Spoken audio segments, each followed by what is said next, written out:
বাংলাদেশের রাজনৈতিক ইতিহাসে এমন কিছু মুহূর্ত আসে যখন সবকিছু জানা থাকা সত্ত্বেও কেউ নিশ্চিত করে বলতে পারে না আগামীকাল কি ঘটবে। এখন ঠিক সেই মুহূর্তটিই চলছে। যারা রাজনীতির খবর রাখেন, যারা দেশের ভবিষ্যৎ নিয়ে চিন্তিত, তাদের প্রত্যেকের মনে এখন একটাই প্রশ্ন ঘুরপাক খাচ্ছে: আদৌ কি নির্বাচন হবে, নাকি শেষ মুহূর্তে এসে সবকিছু উল্টেপাল্টে যাবে? ঢাকার রাজপথে এখন একটা অদ্ভুত নীরবতা বিরাজ করছে। রাজনৈতিক দলগুলোর অফিসে মিটিংয়ের পর মিটিং চলছে, কিন্তু কারো মুখে স্বস্তির হাসি নেই। প্রত্যেকটি দল যেন নিজেদের মতো করে পরিস্থিতি বিশ্লেষণ করছে এবং প্রত্যেকেই কোথাও না কোথাও অসন্তুষ্ট। এই অসন্তুষ্টির কারণ কি? নির্বাচনের পরিবেশ তৈরি হয়নি বলে তারা মনে করছে। আর এই না হওয়াটাই হয়তো সবচেয়ে বড় আলামত যে কিছু একটা ঘটতে চলেছে, কিছু একটা অপ্রত্যাশিত, কিছু একটা যা হয়তো পুরো হিসেব নিকেশই বদলে দেবে। ডক্টর মোহাম্মদ ইউনূস সরকারের অন্তর্বর্তীকালীন সময়ে নির্বাচন আয়োজনের যে প্রস্তুতি চলছে সেটা সবাই দেখছে। নির্বাচন কমিশন কাজ করছে, তারিখ ঘোষণা হয়েছে, প্রার্থীরা মাঠে নামার প্রস্তুতি নিচ্ছে। কিন্তু এত কিছুর পরেও একটা প্রশ্ন থেকেই যাচ্ছে: এই নির্বাচন কি সত্যিই শেষ পর্যন্ত হবে, নাকি মাঝপথে এসে সব থেমে যাবে? এবং সবচেয়ে গুরুত্বপূর্ণ বিষয় হলো, এই থামাটা কে থামাবে? সরকার, রাজনৈতিক দল, নাকি আদালত? গত কয়েক সপ্তাহের ঘটনাপ্রবাহ বিশ্লেষণ করলে বোঝা যায় পরিস্থিতি কতটা জটিল হয়ে উঠেছে। পাবনার দুটো আসনে নির্বাচনী কার্যক্রম স্থগিত করা হয়েছে। এটা শুনে ছোট মনে হতেই পারে, মাত্র দুটো আসন, কিন্তু এই দুটো আসনের স্থগিতাদেশ আসলে একটা বড় সংকেত বহন করছে। ৩০০ আসনের নির্বাচন যে দেশে হওয়ার কথা, সেখানে দুইটি আসনে যদি এভাবে কার্যক্রম থামিয়ে দেওয়া যায়, তাহলে বাকি আসনগুলোতে কি হতে পারে না? এই প্রশ্নটা এখন সবার মনে। নির্বাচন কমিশন পরিপত্র জারি করে এই দুই আসনে কার্যক্রম স্থগিত করেছে। কেন স্থগিত করলো সেটা নিয়ে নানা মুনির নানা মত, কিন্তু মূল বিষয় হলো এই স্থগিতাদেশ প্রমাণ করে দিয়েছে যে আইনি জটিলতা দিয়ে নির্বাচন আটকানো সম্ভব, এবং যদি দুই আসনে সম্ভব হয় তাহলে আরও আসনে সম্ভব, এবং যদি যথেষ্ট আসনে সম্ভব হয় তাহলে পুরো নির্বাচনই সম্ভব। এই হিসাবটা যারা রাজনীতি বোঝেন তারা সবাই করছেন। হাইকোর্টের একজন সম্মানিত বিচারপতির সাথে সম্প্রতি কথা হয়েছিল। তিনি যা বললেন সেটা শুনে রীতিমতো চমকে উঠতে হয়। তিনি বললেন, দেখো, নির্বাচনের প্রস্তুতি নেওয়া হচ্ছে ঠিকই, সবকিছু গোছানোর চেষ্টা চলছে, বাইরে থেকে মনে হচ্ছে সব ঠিকঠাক, কিন্তু আসলে এমন অনেক লিমিটেশনস রয়ে গেছে যেগুলো নিয়ে কেউ যদি আদালতে আসে এবং আদালত যদি ন্যায় বিচার করে, তাহলে নির্বাচন বন্ধ হয়ে যাবে। এই কথাটা খুবই গুরুত্বপূর্ণ। একজন উচ্চ আদালতের বিচারপতি যখন এমন কথা বলেন, তখন বুঝতে হবে বিষয়টা গুরুতর। তার মানে আইনি দিক থেকে নির্বাচন আটকে যাওয়ার যথেষ্ট সুযোগ রয়েছে, এবং সেই সুযোগটা কেউ না কেউ হয়তো কাজে লাগাবে। প্রশ্ন হলো, কে লাগাবে এবং কখন লাগাবে? কুমিল্লার 2 আসনের ঘটনাটা এখানে উল্লেখযোগ্য। কুমিল্লা 2 নম্বর আসনের সীমানা পরিবর্তন করে নির্বাচন কমিশনের যে গ্যাজেট জারি করা হয়েছিল, সেটাকে অবৈধ ঘোষণা করে রায় দিয়েছে হাইকোর্ট। এর মানে কি দাঁড়ালো? এর মানে হলো নির্বাচন কমিশন যা করছে সেটা আইনি চ্যালেঞ্জের মুখে পড়তে পারে, এবং পড়ছেও। তবে গল্প এখানেই শেষ না। হাইকোর্টের এই রায়ের পর বিষয়টি গেছে সুপ্রিম কোর্টের চেম্বার আদালতে। সেখানে আবার ভিন্ন রায় এসেছে। চেম্বার আদালত হাইকোর্টের রায় স্থগিত করেছে, মানে আপাতত নির্বাচন কমিশনের গ্যাজেট চলবে। কিন্তু এই স্থগিতাদেশ মানে কি সমস্যার সমাধান? মোটেও না। এটা শুধু সাময়িক স্বস্তি। আসল জটিলতা থেকেই গেছে, এবং এই জটিলতা যে কোনো সময় আবার মাথা চাড়া দিয়ে উঠতে পারে।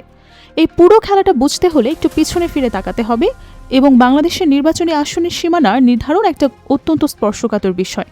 কারণ এই সীমানা ঠিক করার মধ্য দিয়ে অনেক কিছু নির্ধারণ হয়ে যায়। কোন দল কোথায় শক্তিশালী সেটার উপর নির্ভর করে আসন সাজালে নির্বাচনের ফলাফল প্রভাবিত করা সম্ভব। এটা কোনো গোপন বিষয় নয়, সারা পৃথিবীতেই এটা হয়। আমেরিকায় এটাকে বলা হয় জেরিম্যান্ডারিং। বাংলাদেশেও এটা হয়েছে, এবং হয়েছে খুবই সুপরিকল্পিতভাবে। 2008 সালের আগে বাংলাদেশে একটা স্বাভাবিক নির্বাচনী আসন কাঠামো ছিল। 2001 সালের নির্বাচনে যে সীমা ছিল সেটা মোটামুটি সবার কাছেই গ্রহণযোগ্য ছিল। মানুষ অভ্যস্ত ছিল, প্রার্থীরা জানতেন তাদের এলাকা কোথা থেকে কোথা পর্যন্ত, ভোটাররা জানতেন তারা কোন আসনের অন্তর্ভুক্ত। সবকিছু একটা ছন্দে চলছিল। কিন্তু 1-11 সরকার আসার পর সবকিছু বদলে গেল। সে সময় নতুন করে আসন সীমানা নির্ধারণ করা হলো, এবং এই নির্ধারণটা করা হলো এমনভাবে যাতে আওয়ামী লীগের সুবিধা হয়। এটা কোনো অভিযোগ নয়, এটা প্রমাণিত সত্য। যারা সেই সময়ের ঘটনা প্রবাহ পর্যবেক্ষণ করেছেন তারা সবাই জানেন কিভাবে বিএনপি এবং জামায়াতের শক্তিশালী প্রার্থীদের দুর্বল করার জন্য তাদের ঘাঁটিগুলোকে ভেঙে দেওয়া হয়েছিল। জামাত ইসলামের কথাই ধরা যাক, তাদের অনেক শক্তিশালী ঘাঁটি ছিল নির্দিষ্ট কিছু এলাকায়।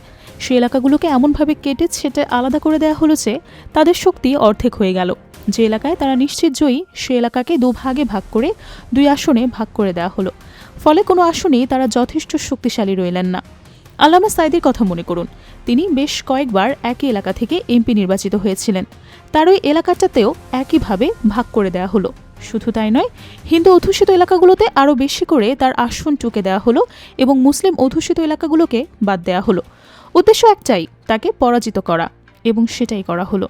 ঢাকার কথা বলতে গেলে পরিস্থিতি আরও স্পষ্ট হয়ে যায়।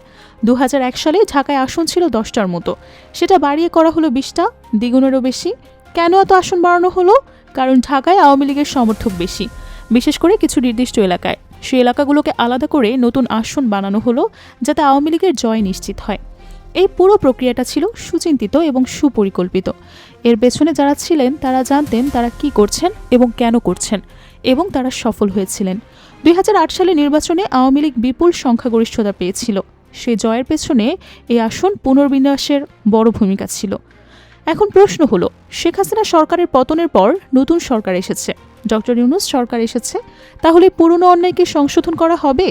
মানুষের প্রত্যাশা ছিল, হ্যাঁ, অবশ্যই সংশোধন করা হবে। 2001 সালের সীমানায় ফিরে যাওয়া হবে।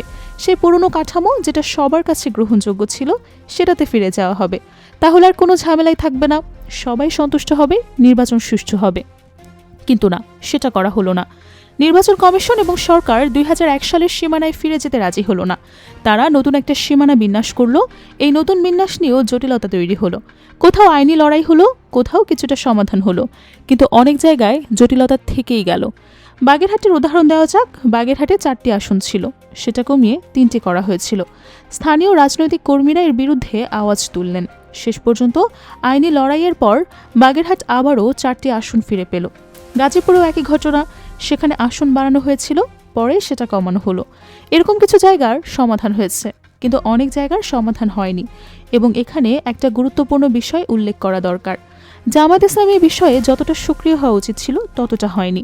তারা অনেক কিছু মেনে নিয়েছে যা মেনে নেওয়া উচিত হয়নি। বাগেরহাটের যে 4 আসনকে কমিয়ে 3 করা হয়েছিল, সেখানে স্থানীয় জামায়াত প্রথমে সক্রিয় ছিল, কিন্তু কেন্দ্রীয় জামায়াত বিষয়টা মেনে নিয়েছে। শুধু মেনেই নেয়নি, 3 আসনের জন্য প্রার্থীও ঘোষণা করে ফেলেছে, অথচ পরে সেটা 4 আসনে ফিরে গেছে। গাজীপুরেও একই ভুল হয়েছে। সেখানে যে 6টি আসন ধরা হয়েছিল, সেই 6টির জন্য জামাত প্রার্থী ঘোষণা করে ফেলছে, একজন বাড়তি প্রার্থী ঘোষণা করা হয়েছে।